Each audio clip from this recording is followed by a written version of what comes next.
오늘 보실 말씀은 누가복음 16장 1절에서 13절까지 말씀입니다. 저랑 한 절씩 같이 교독을 하시겠습니다.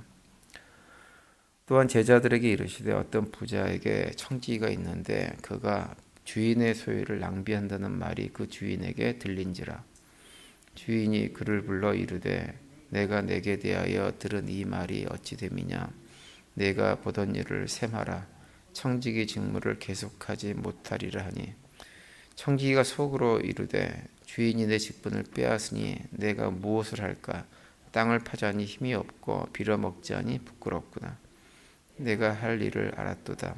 이렇게 하면 직분을 빼앗긴 후에 사람들이 나를 자기 집으로 영접하리라 하고 주인에게 빚진 자들을 일일이 불러다가 먼저 온 자에게 이르되 내가 내 주인에게 얼마나 빚졌느냐. 말하되 기름 100마리니이다. 이르되 여기 내 증서를 가지고 빨리 앉아 50이라 쓰라 하고 또 다른 이에게 이르되 너는 얼마나 빚졌느냐. 이르되 밀 100석이니이다. 이르되 여기 내 증서를 가지고 80이라 쓰라 하는지라. 주인이 이 옳지 않은 청지기가 이를 지혜 있게 하였으므로 칭찬하였으니 이 세대의 아들들이 자기 시대에 있어서는 빛의 아들들보다 더 지혜로움이니라. 내가 너희에게 말하노니 불의의 재물로 친구를 사귀라. 그리하면 그 재물이 없어질 때에 그들이 너희를 영주할 처소로 영접하리라. 지극히 작은 것에 충성된 자는 큰 것에도 충성되고 지극히 작은 것에 불의한 자는 큰 것에도 불의하니라. 너희가 만일 불의한 재물에도 충성하지 아니하면 누가 참된 것으로 너희에게 맡기겠느냐. 너희가 만일 남의 것에 충성하지 아니하면 누가 너희의 것을 너희에게 주겠느냐. 13절 다 같이요. 집 하인이 두 주인을 섬길 수 없나니 혹 이를 미워하고 저를 사랑하거나 혹 이를 중히 여기고 저를 경히 여길 것임이니라. 너희는 하나님과 재물을 겸하여 섬길 수 없느니라. 아멘. 오늘 아침에 읽은 본문 말씀은 사실은 굉장히 좀 혼란스러운, 우리의 생각을 좀 혼란스럽게 하는 그런 본문입니다. 그래서 이 오늘 본문 같은 경우는 이 성경을 해석하는 학자들 같은 경우도 특별히 이제 그 주석서를 보면 이 본문을 해석할 때 아마도 이럴 것이다 라고 하는 표현을 사용해 가지고 해석하시는 분들이 상당히 많아요. 그 얘기는 뭐냐 하면 오늘 본문의 내용을 해석하는 일이 쉽지 않다고 하는 거예요. 근데 저는 이제 저도 사실은 이 본문을 어렸을 때부터 많이 읽었지만 도대체 이것이 무슨 뜻일까? 이게 말이 어떻게 이렇게 되지? 라는 생각을 하면서 많이 읽었던 본문인데요. 어쨌든 저도 이제 제가 이해하고 있는 범위 안에서 오늘 아침에 설명을 좀 드리려고 합니다. 오늘 본문의 내용 우리가 읽은 대로 어떤 내용이냐면 불의한 재물로 친구를 사귄 한 종의 비유를 예수님께서 해주고 계세요. 주인의 재산, 아주 부자인 주인의 재산을 낭비한 청지기가 있었는데 부인이 그 사실을 알고서는 그러니까 주인이 그 사실을 알고 나서는 그 종을 갖다가 내쫓으려고 합니다. 근데 이 청지기가 가만히 생각해 보니까 자기가 쫓겨난 이후에 먹고 살 일이 막막한 거예요. 그래서 이제 자기 삶의 안전을 위해서 어떻게 하냐면 자기 주인에게 빚진 사람들을 다 불러 모아가지고 그 빚진 사람들 그 빈문서에 기록된 내용들을 이렇게 감해주는, 줄여주는 이런 일들을 했다고 하는 거예요. 그런데 놀라운 것은 뭐냐면 주인이 그 쫓겨날 청지기가 자신의 재산을 그런 식으로 더욱더 축을 내고 있다는 사실을 알면서도 어떻게 하냐면 당장 그 청지기를 쫓아내버리는 것이 아니라 그 청지기가 오히려 슬기롭게 행동했다라고 칭찬을 했다는 내용입니다. 8절에 보시면 주인이 이 옳지 않은 청지기가 이를 지혜 있게 하였으므로 칭찬하였으니 이 세대의 아들들이 자기 시대에 있어서는 빛의 아들들보다 더 지혜로움이니라 이렇게 말씀을 하고 있어요. 예수님이 이제 그런 비유를 드시면서 그 주인이 그 불의한 청지기를 칭찬한 이유를 말씀해 주세요. 9절에 보시면 내가 너희에게 말하노니 불의의 재물로 친구를 사귀라. 그리하면 그 재물이 없어질 때 그들이 너희를 영주할 처소로 영접하리라. 이런 말씀을 하십니다. 예수님께서 무슨 말씀을 하시냐면 불의한 재물로 친구를 사귀라 이렇게 말씀하세요. 그러다 보면 왜 그래야 되느냐?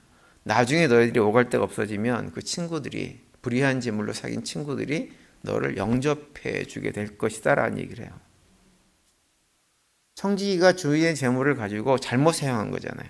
그런데 잘못 사용했는데 예수님은 뭐라 그러냐면 지혜롭게 행동한 것이고 잘한 것이다 이렇게 얘기합니다. 청지기가 직장을 잃고 오갈 데가 없을 때 그 자신을 맞아들일 수 있게 하기 위해서 주인의 재물을 불의하게 사용하고 있는 거예요. 계속해서. 그러니까 청지기의 이 행동은 오늘날로 치면 남의 재물을 함부로 사용한, 특별히 자기가 어떤 책임을 맡고 있는 일이 있는데 그 책임을 맡은 일에 대해서 원주인이나 회사에게 손해를 끼치는, 오늘날로 치면 이게 뭐냐면 배임죄에 해당되는 그런 죄를 저지르고 있는 것입니다. 그런데 예수님께서 뭐라 그러시냐면 그 청지기가 잘했다, 그 주인도 잘했다, 지혜롭게 했다 이렇게 얘기합니다.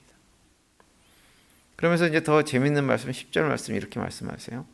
지극히 작은 것에 충성된 자는 큰 것에도 충성되고 지극히 작은 것에 불의한 자는 큰 것에도 불의하니라 이렇게 말씀합니다.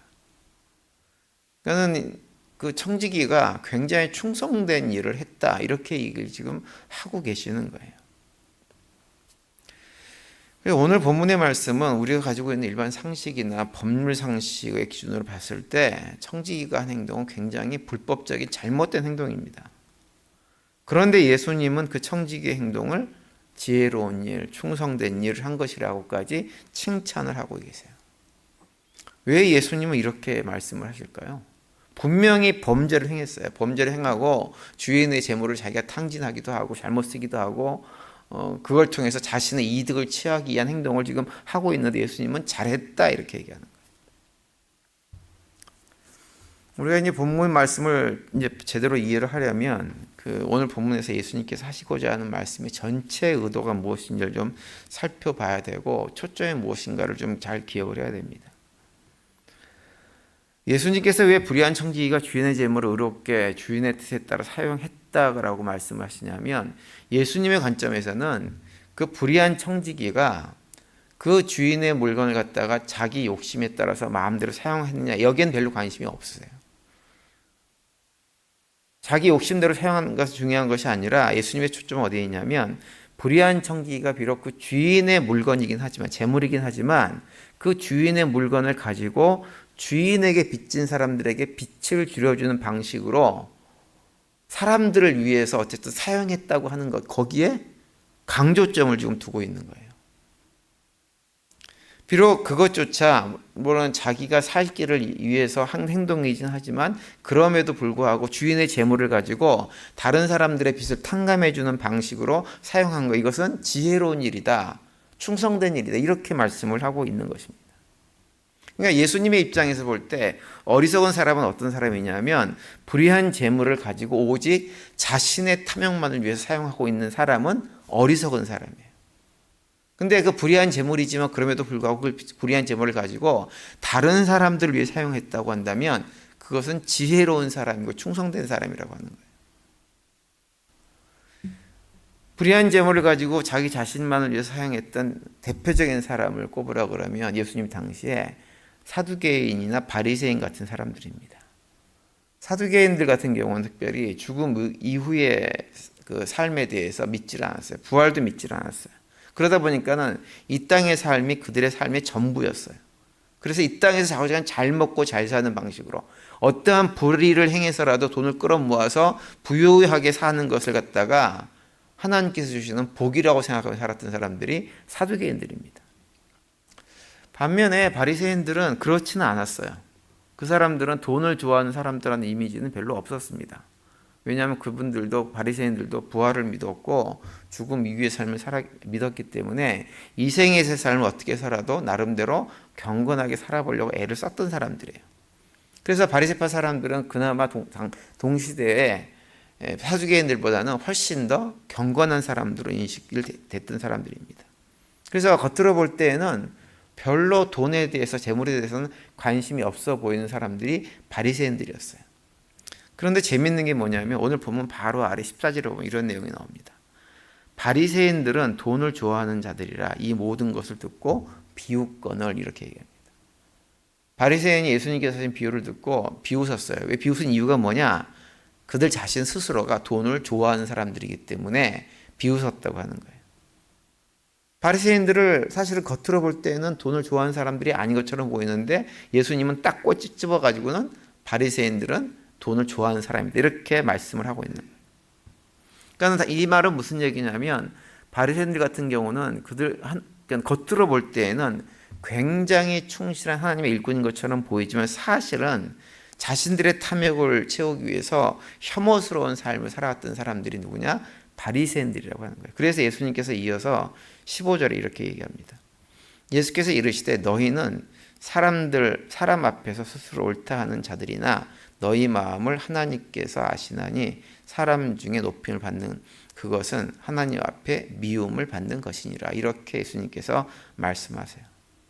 바리새인들의 그런 태도에 대해서 결국 하나님은 너희들을 미워하게 될 것이다, 하나님 앞에서 결코 인정받지 못한다, 이렇게 말씀을 하고 있는 거예요. 오늘 본문에서 언급되고 있는 불의한 청지기로 언급된 사람은 바리새인을 포함해가지고 이 땅의 삶을 살아가고 있는 모든 타락한 인간들을 의미하는 것입니다. 아담과 하와가 창세기 3장에서 타락한 이후에 모든 인간은 어떠한 삶을 살고 있냐면 하나님께서 만들어주신 모든 피조물, 자연들, 이런 모든 것들을 마치 본래부터 자기의 것인 양 생각하고 사용을 했어요. 어떻게 사용했느냐? 오직 자신의 탐욕을 채우기 위한 목적으로 사용을 하고 살아왔어요. 근데 그렇게 살다가 만물의 주인 되신 하나님께서 임마누엘이 이 땅에 오셔가지고 뭘 하셨냐면 복음을 선포하셨는데, 제가 복음에 대해서 말씀드렸지만 복음은 좋은 소식이기도 한 동시에 죄인들을 심판하는 심판의 메시지입니다.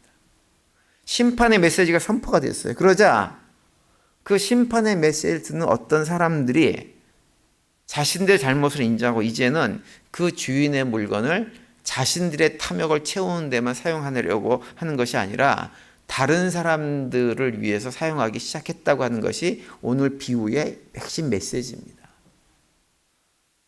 그래서 그런 사람들은 예수님의 심판의 메시지를 듣고 삶의 태도를 바꾼 거예요. 바꿔서 이제는 그동안엔 내가 오로지 나의 탐욕을 위해서만 살았는데 이제는 아니다. 이것이 다 하나님의 것이지만 이 하나님의 것을 가지고 이제는 나의 것을 사용할 것으로 끝나는 것이 아니라 이웃의 연약한 이웃들, 불쌍한 이웃들, 그들을 위해서도 내가 사용해야 되겠다라고 생각을 했다고 하는 거죠.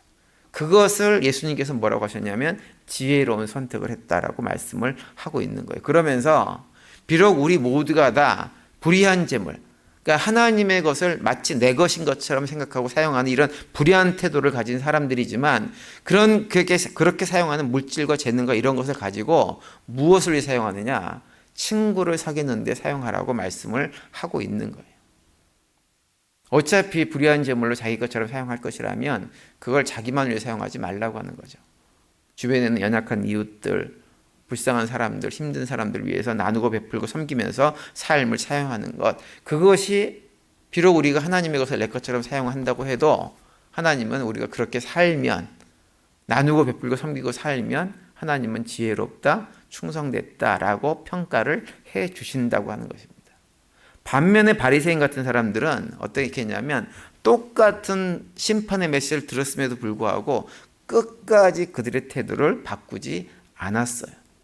스스로 속이고 남의 눈을 속여가지고는 자기 자신이 마치 굉장히 거룩한 사람인 것처럼 행동하지만 여전히 돈을 좋아하면서 자신의 탐욕을 채우기 위해서 살아가던 사람들이 누구냐면 바로 바리새인들입니다. 그랬기 때문에 예수님께서 그 바리새인들을 지금 책망하고 계신 거예요.